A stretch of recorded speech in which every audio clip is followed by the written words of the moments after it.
banyak bilangnya. Ya, pas jemput ke tempat kediamannya, itu warga-warga situ pun rame kan.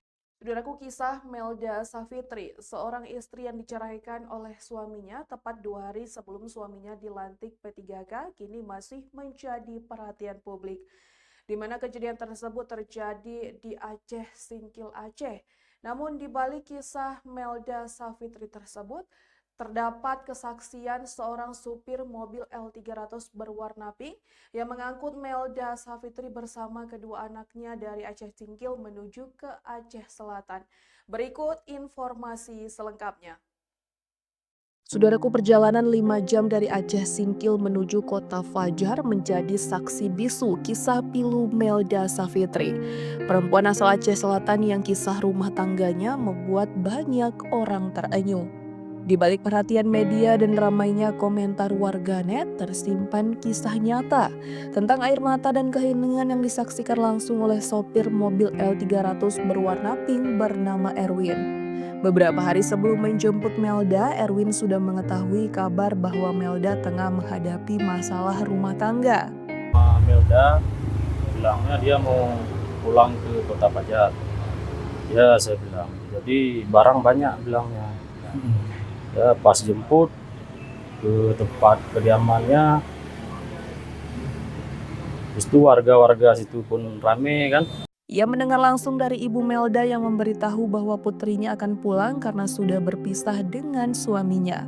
Saat tiba untuk menjemput, Erwin memilih tidak banyak bertanya. Setibanya di rumah Melda di Kabupaten Aceh Singkil, suasana sudah ramai. Warga sekitar berdiri di pinggir jalan menyaksikan proses pengangkutan barang ke dalam mobil. Banyak ibu-ibu yang ikut membantu, sementara Erwin melihat dengan jelas raut wajah Melda yang dipenuhi kesedihan.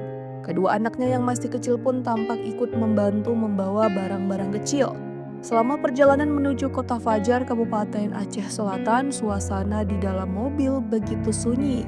Melda duduk di kursi tengah bersama dua anaknya. Ia tidak banyak bicara, hanya sesekali terlihat mengusap air mata. Erwin yang mengemudi memilih untuk tidak mengajukan pertanyaan apapun karena memahami kesedihan yang sedang dirasakan Melda. Sementara kedua anaknya lebih banyak diam, bahkan sempat tertidur karena mabuk perjalanan. Setibanya di Kota Fajar, keluarga Melda sudah menunggu di depan rumah. Begitu turun dari mobil, Melda langsung disambut pelukan hangat dari keluarganya. Bagi Erwin, hari itu bukan sekedar perjalanan mengantarkan penumpang.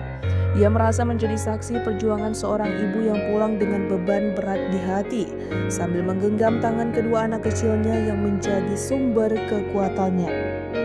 Ya. Nah, jadi dalam perjalanan itu kira-kira bagaimana kondisi dari Kak Melda sendiri, Bang? Ya, dia pun nggak sadanya lagi kenapa udah tahu kan. Nah, ini dia sedih lah kan. Jadi lihat kondisi anak-anaknya pun kecil-kecil kan. Jadi intinya kondisi Kak Melda ini pas nyampe dalam mobil masih nangis lah. Ya, sedih dia. Sedih ya. Ada nggak dia ngomong, Bang? Kalau ngomong masalah dia nggak lagi, kita udah tahu kan.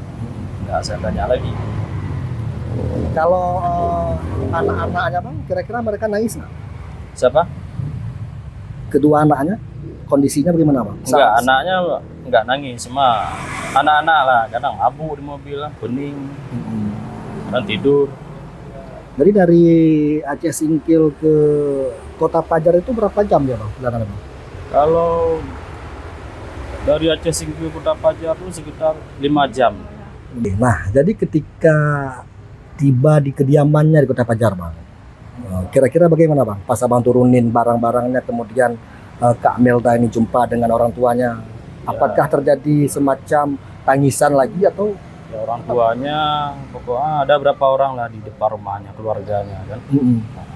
Begitu nyampe dia nggak sedih, mungkin orang tuanya pun udah tahu keluarganya kan. Itu turun, kasih turun barang terus. Artinya nyampe rumah itu biasa aja ya? Nah, biasa.